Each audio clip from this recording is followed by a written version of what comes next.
Hello guys, welcome to my friend birthday party at hostel. Birthday celebration కింద అయిపోయింది అనుకుంటే actual fun ఇప్పుడే start అయింది. ఆ రూమ్మేట్స్ ఏమో కాల్స్ మీద కాల్స్ చేస్తున్నారు. గేట్లు తీయడానికి మేమేమో చాలా తంటాలు పడ్డాము. మేము పైకి వెళ్తున్న టైంలోనే మా ఫ్రెండ్ అక్కడ కట్ చేసిన కేక్ తింటూనే ఉంది. తర్వాత నేను వాటర్ ఫిల్ చేసుకుని పైకి వెళ్ళిపోతున్నాం, ఎందుకంటే నైట్ వాటర్ మ్యాండేటరీ కదా గాయస్ తాగడానికి. వాళ్ళేమో చాక్లెట్ కేక్ తెచ్చారని చెప్పాను కదా, మేమేమో ఐస్ క్రీమ్ కేక్ ఆర్డర్ చేసాము.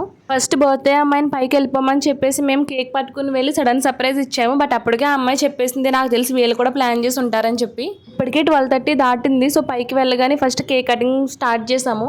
ఐస్ క్రీమ్ కేక్ కదా, చాలా గట్టిగా ఉంది, అందుకని చెప్పేసి మళ్ళీ ప్లాస్టిక్ స్పూన్తో కట్ చేస్తే కట్ అవ్వట్లేదు అని చెప్పేసి నైఫ్ గురించి వెతుకుతూనే ఉన్నాం. ఫైనల్లీ దొరికింది. ఆ తర్వాత ఇంకా కేక్ కటింగ్ స్టార్ట్ అయింది. ఒకరికి ఫీడ్ చేసుకున్నాము కేక్ కటింగ్ అయిన తర్వాత. కానీ బర్త్డే గర్ల్లో ఉన్న ఫస్ట్ క్వాలిటీ ఏంటంటే కేక్ కట్ చేసిన తర్వాత తనకి తనే తినిపించుకుంటుంది. అంటే తనని తను చాలా ఇష్టపడుతుందంట.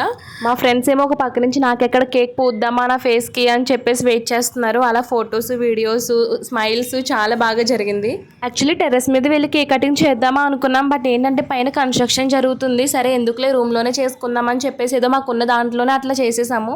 ఇంత టైర్డ్గా ఉన్న అందరూ చాలా ఎంజాయ్ చేశారు. అలా కొన్ని ఫొటోస్, కొన్ని వీడియోస్ తీసుకున్నాము. తర్వాత కబుర్లు చెప్పుకున్నాం, ఇలా అయింది బయట, అలా అయింది అని చెప్పి. అంటే అందరూ రాలేదని చెప్పాను కదా గైస్. తర్వాత నేను కూడా కొంచెం కేక్ తినేసాము. టైం చూస్తేనేమో 1 అవుతుంది.